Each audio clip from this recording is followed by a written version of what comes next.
turn of the century, I took 15 or so years since email began. I'd been on the web, and people had been writing me emails, which I had saved, asking me questions. And I got the questions over and over.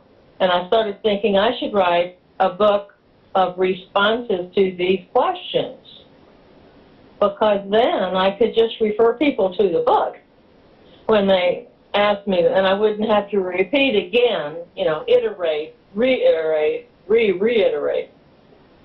So I went through all my email very carefully, and I analyzed every question, and it boiled down to 105 questions, 107, something like that repeated over and over. And so then I organized them. I'm a researcher, I'm a librarian. I organized them, and I created the book from those topics. And I organized the book so that every topic was an essay that you could read by itself, but it also blended into the others in a flow, so you could read the thing as a book, cover to cover, and it wouldn't jar you, right. It flowed. And it's called A Wanderer's Handbook. And my idea was to create a user's manual for the human being. I like that. We need one, Carla. We need one. And I think that a lot of us are wanderers, but more than that, I think that all of it, once we wake up, we become wanderers. We can't go back to sleep. We can't go back. We've got to move forward. We've got to seek. So I figured this book was basically for everybody, but it's mostly for wanderers. And the majority of the people that respond to the Law of One are wanderers. So I think you'd enjoy the book, and you might find it helpful. And you're certainly welcome to dive into it and use it if you can find use for it in your book. Oh, thank you, Carla. Yeah, I'll definitely order that. I ordered The Choice, although I was able to download the PDF of The Choice. I also ordered the book, and we'll order The Wanderer. Thank you. I think most people will, but I also wanted to make everything that we have, whether I channeled it or whether I wrote it, I wanted it to be free for those who don't have money. Because a lot of times the people that are seeking the hardest are the people that are the poorest and don't have money. So, don't have any money at all. And you've been there. Yes, you have such an open heart. All of us have been, yeah. And it's a hard place. And I don't want anybody to be without this information. I think it's very helpful. It can be very helpful. So everything on my side is free. And on my watch, everything will stay free. But I also want people to be able to have books to hold in their hand, because printouts don't really get it, Right. Books are so good. I love books. I love books too. And they have an energy about them. They do. And they create a green energy flow for our, we're poor, our little nonprofit is poor. So any book that we sell, we get a little bit of profit from that. So it's good to sell books. Anyway, I think that book, you might really like that book. Sure. It'd be helpful for you. I'm sure. I was actually introduced to your series of books by David Wilcock's book, The Source Field. Yeah. Yeah, David has probably sent more people to us than anybody else on the planet. He's always talking about the Law of One, and everything that he writes has got the Law of One in it. And usually if I say, well, where did you find out about us? 2 times out of 3 it'll be from David's site. Oh, no kidding.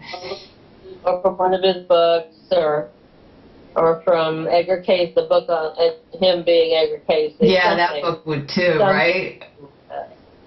Yeah. And it's so fascinating to me how you know, all of these people, Edgar Casey, David Wilcock, yourself, you know, just have unfolded. I feel as if every book that comes into my presence is divinely guided. And I was a member of the Edgar Casey, you know, association when then yes, yeah. Association for Research and It's a very good organization. Yeah. And then I was on a nature walk, which to me is more like a walking meditation, you know, because out in nature I feel so open to the universal energy and just am always in such awe and wonder of the creation. And I was looking in my phone for another book to download, and David Wilcock's book just popped up right on my screen, and I thought, okay, The Source Field, and what an incredible book. And one thing that really attracted me to it was the bridge between science and spirituality. You know, I had a sense that everything is one. Science, spirituality, religion, you name it, it's all one. And that book, you know, really brought that message home for me. Yes. Well, I think that is so true. When you finally put things down to, well, you know, what do you know about this? Let's look at this. How much do you know about this really? You discover that science sounds like we have it all figured out. Funny, I was just reading that this morning. I wrote this, the introduction to the first volume of The Law of One in 83, something like that. And it's as true today as it was then. And I was writing that, you know, when you start to think about science, you think, well, they have it all figured out. But then you discover that the sources, like what's electricity, what makes things attracted to each other, what's the basis of physics and so forth, you discover that they can work with the data, they can connect the data, they can connect the dots to use it, and you don't know why it works. Science does not know what causes particles to attract. They don't know what makes a magnetic field. They don't know what light is. They don't know what gravity is. They can use them, but they don't know what they are. So when you come down to the first thing, they're mysteries. Whether you want to say that that's mysteries of the spirit or mysteries of science doesn't matter. They're mysteries of consciousness. And that's both science and religion, and neither. You know, it goes far back beyond what we name things. And looks at, I mean, that's the beauty of the Law of One, is that it penetrates all of the facade and takes us back to the very first thing. What I was saying to you yesterday. It takes us back to what is the kingpin on which everything turns. Well, you wouldn't think it would be free will, but it is. My free will to talk to you and your free will to listen, or vice versa, and the Creator's free will to decide to know more about who it is. Who am I? That original curiosity. We have a curious Creator. And as such, whose name is love. Whose name is love, you know? Right. And as such, he's got creative and curious children, right? Yes, because that's who we are. We're all little bits of the Creator, and we're out here gathering information in the field, and we're gonna eventually cycle back through the densities when we're all done, and we're tired, completely tired of getting experience. We're ready to report back home. We'll go home, and everything we have will be downloaded into the Creator. And the Creator will be that much more, but it's already infinite. So anyway, that's the story. And I love that picture of the universe, the curious Creator, and all of us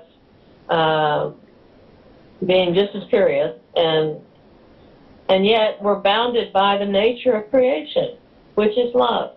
We can't get away from it. Either we serve ourselves with it or we serve others with it. Of course, we do both. If you serve others, you cannot help but serve yourself, because bread cast upon the water comes back 1,000-fold. If you serve yourself, you can't help serving others because you're part of the creation, and everything is serving the Creator. You know, no matter what a huge villain you are, you're still explaining to the Creator just how villainy is, how that works. And then the polarity, can you explain that a bit more? Because, you know, speaking of the villain and then speaking of love, yeah. Can you talk a little bit more about that? Well, I think that is the thorniest of all the problems, is why did the Creator allow us to suffer so much? And, well, this is the density of polarity. This is the density of the great choice. How shall we serve? We're here. We have power. How will we use the power? And can I help? My husband's stopping by. And whether it's power over one other person, like for a mother or father, or a husband and wife, or power in a relationship, or whether it's power over a nation, it's the same thing. The issues are the same. The ethics are the same. Issues are the same. Well, will we try to cooperate and work together? Or will I decide to use you, toss you away if I don't need you, and manipulate you for my own use if I do need you? So that's the basic nature of polarity, as I see it, is how we choose to use power. And those who choose to use... I just said I see, yeah, the power, Yeah. Those who use power to serve others are generally those that fly under the radar. They're not famous for the most part. Now you get somebody like Martin Luther King or Mahatma Gandhi, and they have risen to the level of flying above the radar. They've affected the fate of nations.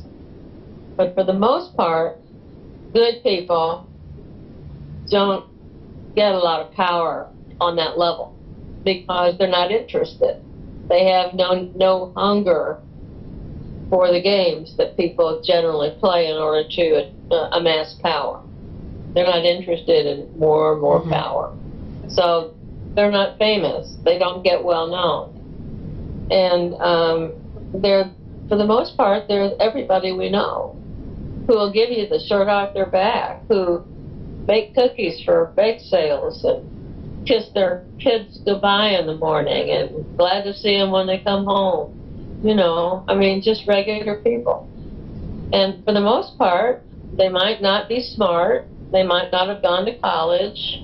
They might not have benefits. They might be disadvantaged. They might be terribly poor.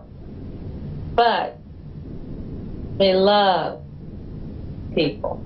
They love their family. They love their nation. They love, you know, they're loyal. They have ethics. They know what's right and wrong, or they want to. They want to do the right thing. And that kind of person is making it into the next density. In the kingdom of the heart, it's not what you know, it's who you are. Right. No matter how much you know, if you haven't opened your heart and started serving other people and getting your kicks from making other people happy and seeing good things happen for others. I mean, donating to Red Cross. I mean, you know, it's not hard to be of service. Every city in the world has soup kitchens. You can go and fix food for people, whoever you are, wherever you are. You can always help. There's always an old folks home to go and sit and talk to the people that don't have anybody. There's always something you can do when people, I hear, I'm at an age now where my friends have a tendency to say, well, I just don't have anything to do anymore. All my kids are gone, and they're not anywhere, and I can't visit with my grandchildren. I don't have anything to do. And I said, well, have you thought about, you got your health, why don't you go visit people that don't have anybody? Why don't you go take people to the grocery that can't go for themselves? Take them to the doctor.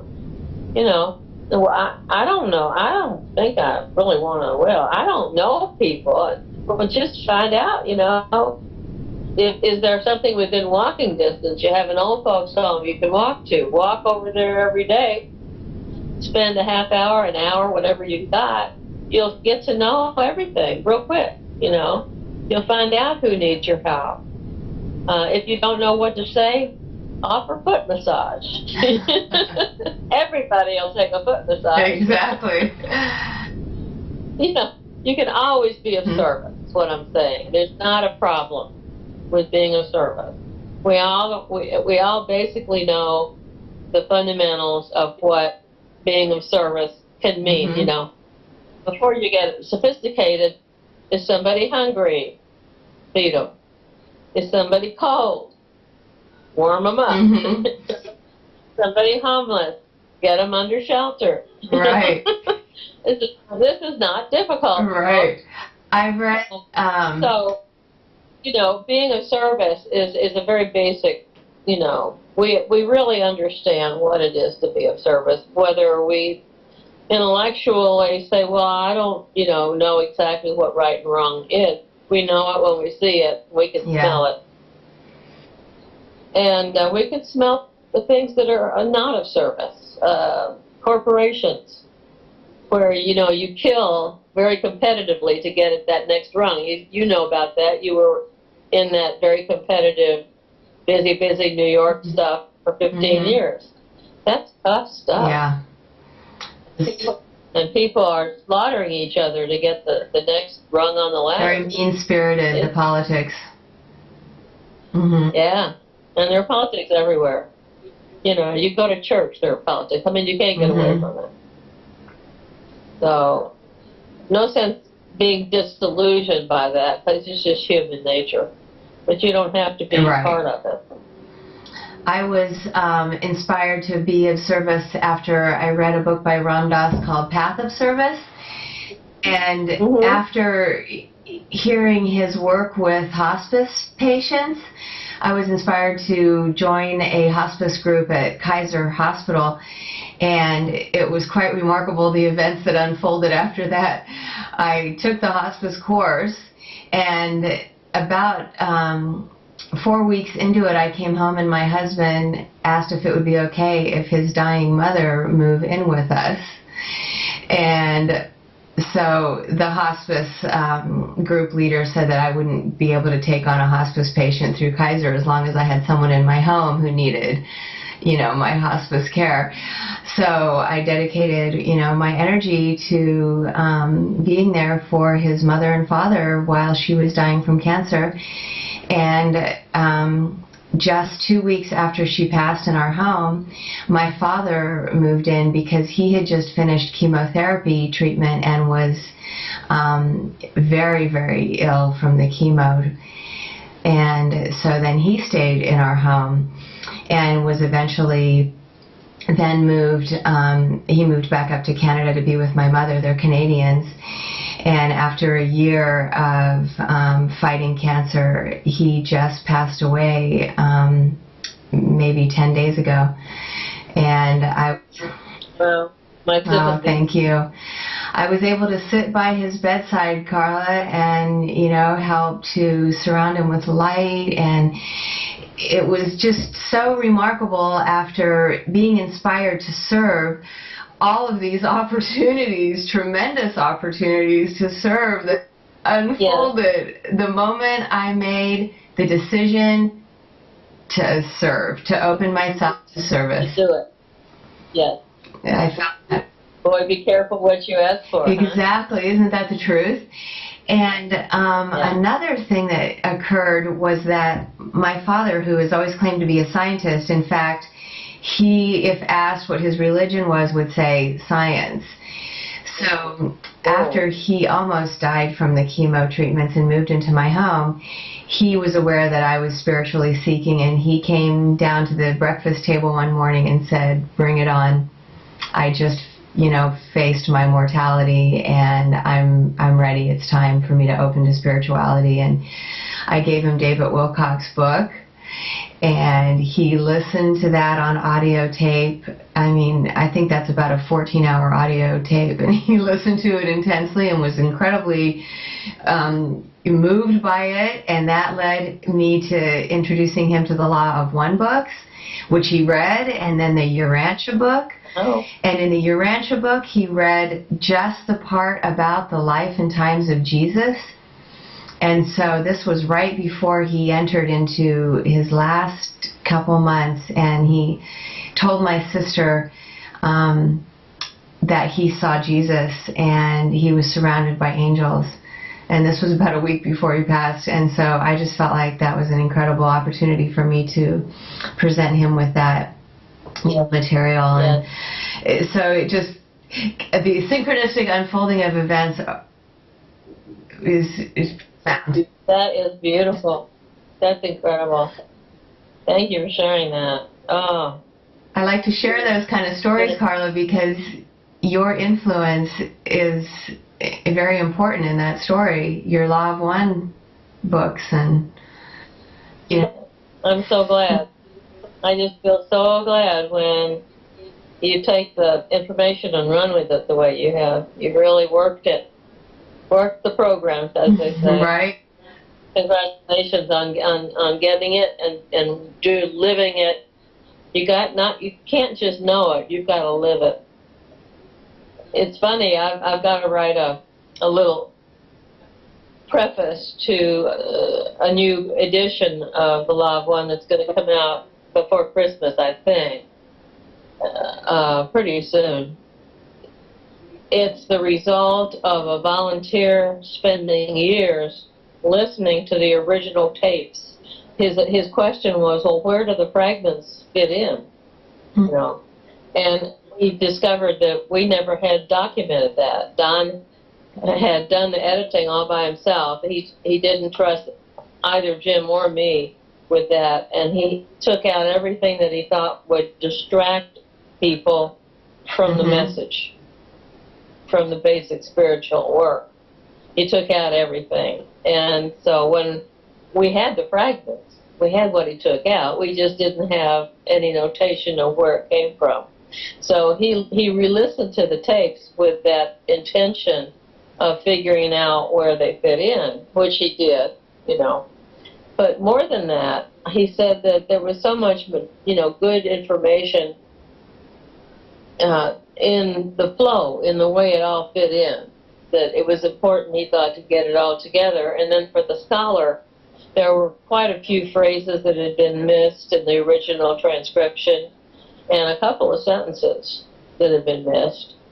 You know how you are listening to something, you're transcribing it, you hear a word, and you go back to that word, but it's a sentence after the word, and the word repeated. Okay. And you go back to the repetition, but you missed the sentence in between. Well, that had happened, and a couple of times. So anyway, the Scholars Edition is complete. The www.lawofone.info. Have you found that site? No, but I'll write that down. It's a wonderful search site. And it's Toby's work, and Toby's the one that did the re-listening. So then he thought, well, maybe I didn't do a very good job. So somebody listened for the third time to check his work. So we have the burden of 3 listenings and, a pretty exact transcription of exactly what went down in those 106 sessions. And so my task, he's going to write about, about the process of doing this book. And they asked me to write about, look back over 30 years of the raw material. What do you think has happened? And what I discovered was that Jim and I have never changed. We've always been the same. We've, I was already worshiping. We were already well settled in our ways when we came to it. And since then, I've continued worshiping, going to church, singing in the choir.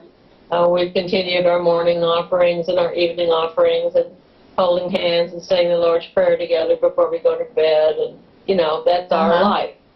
And we've lived our life like that in full awareness of the law of one. And then this big boat has been built on top of us. And everything has gotten bigger and bigger. But because of the fact that it's true, it's got a keel that's Jim and me and the material, and it remains very straight on course. And I think that's what I'm going to say in the present. It's just that talking about, I'll have to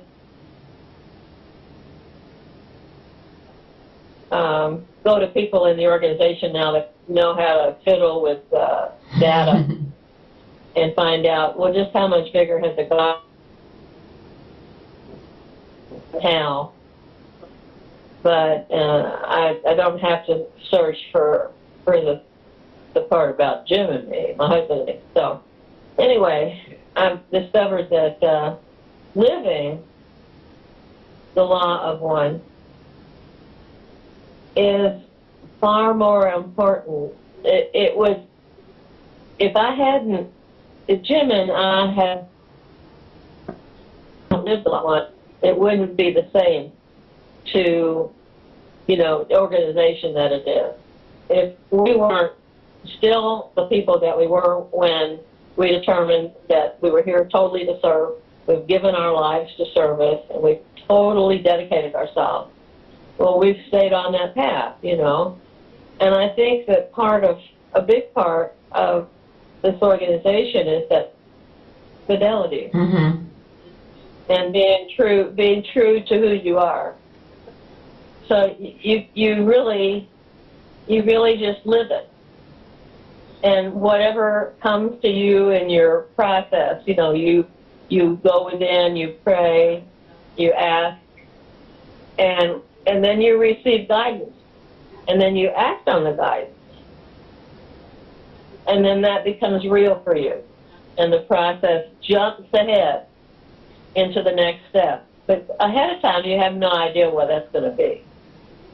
You get to the suffering, and you're going, Lord, I am truly suffering here. This is the dark night of the soul. Please, I'm stuck. What shall I do? And then the light dawns, the morning breaks, and you have a plan. All of a sudden, stay in the desert, help other people heal, and heal yourself. And there you go, and that's the next 15 years. And then, 15 years later, then you've got to start asking again. And then you take another leap forward from the suffering. And it seems to be built on suffering.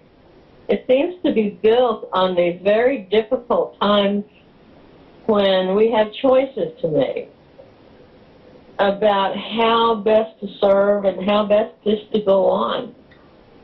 And as we seek for how to serve and what to focus on, then I think we do receive the guidance that we need, and things become magical. And I think it's really important, the part of being hollowed out. You have to let yourself be hollowed out by suffering so that you can hold the Creator's joy, the Creator's purpose, the Creator's message, whatever is in it, whatever there is in your, coming up for you. You hollow yourself out, and you create a chalice of yourself that holds the living water. And then you go to the well, and you say, feed me. I'm so thirsty, please, And you receive, and the more that you've suffered, the bigger cup you have, and the more you can drink. That's a beautiful the more you can analogy, give back. Carla. I really like that analogy. It makes the suffering worthwhile. Right? I think so. I think that's what it's all about. It's so that we come to choice,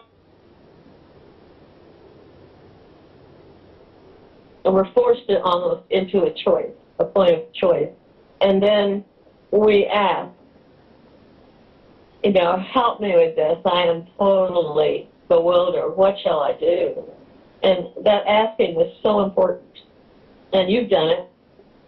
You've done the right thing. You've asked. And you've received. And I think that point of asking and not just depending on, let me figure it out, No. Stop and ask. Because guidance is right there, but you've got to ask. Seek and ye shall find. Knock and it shall be opened unto you. It's right there in the Bible, as clear as any parable ever is. You've got to ask. It's the free will. See, that free will comes up again. In order to receive from Spirit, you have to ask. Open yourself up to it and surrender, right? Well, the good guys won't horn in and say, do this. Yeah. So that really is what I understand about polarity. I hope you get that from all of my maundering. Absolutely. Talking. Every word is precious, Carla, and your analogies are beautiful.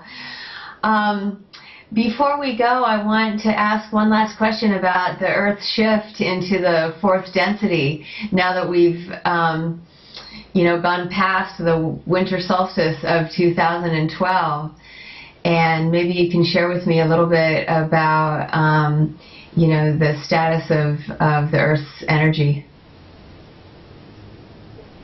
Well, I think Earth is in fourth density now. It has moved on, and we are receiving fourth density light. And fourth density light contains a lot more information. It's a lot denser. That's why they call them density. Every density is more dense with information, more dense with light. And so we're receiving more information than we can really process with our poor old third density body.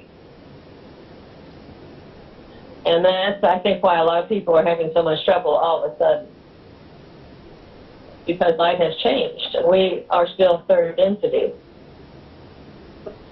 But fourth density is a state of mind. We have always been able to achieve fourth density in our mind, in our heart. So in order to make use of fourth density light while our third density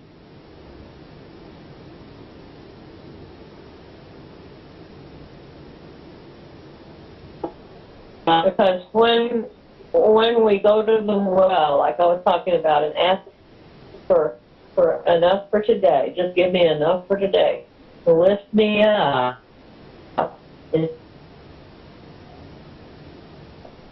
When you're still being lifted up, you can feel it come in. You can feel it. Yes, there it is. It's within me. I feel it. Consciousness is a much higher density. We are higher density creatures within ourselves. It's our bodies that the DNA is not geared to be so high. And that's good. I mean, the third density, we needed that. We needed this. And we're getting to the point where older souls, we don't really need it anymore. We don't need it to be hit upside the head. We get it before that point, But I think that's the way to look at the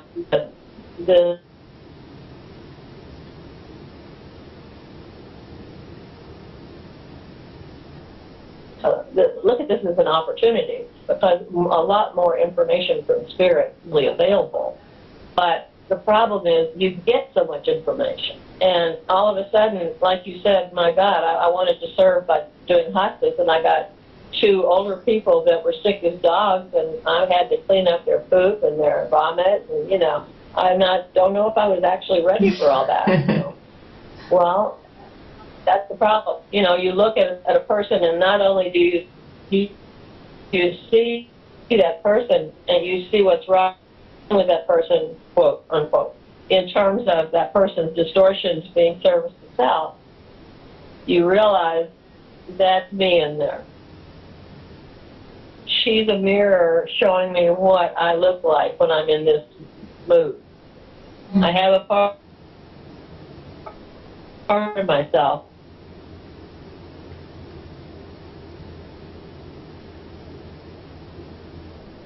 I want to admit that I'm looking at out there, and that's me too. And that's hard. You know, instead of judging other people, just say, I am now going to work on myself.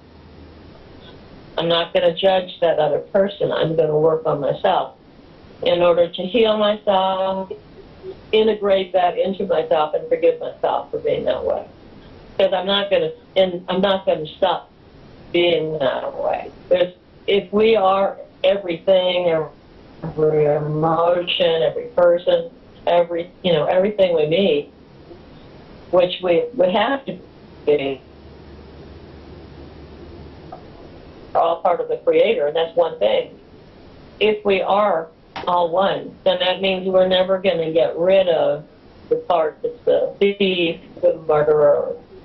We simply have to ask those parts to come into the light with us and to work for us. And then love that part and protect and respect and accept that part and forgive that part. And take that part in, you're integrating. You're bringing all of that into the light. And when you finally can do that, you fall in love with yourself. You see what a brave soul you are. How wonderful how great you've been. You've done tremendous things with what you've been given. And you just have to say out loud, I really love myself. and you and you become healed, and your incarnation is healed. And at that point, you can see other people with a lot more forgiveness and acceptance. And, it makes a huge difference. But you have to fall in love with yourself first. That's the real important step. I made a shift toward that when I had a realization that the Creator was within me, and I was able to look in the mirror and see the Creator looking back at me. And I felt a strong love for the Creator, and so that translated into a love for myself. Yes, yes. And then, of course, you see the Creator in others, and you are having a conversation with somebody, and you're thinking, I'm having a conversation with the Creator. So, right together as one.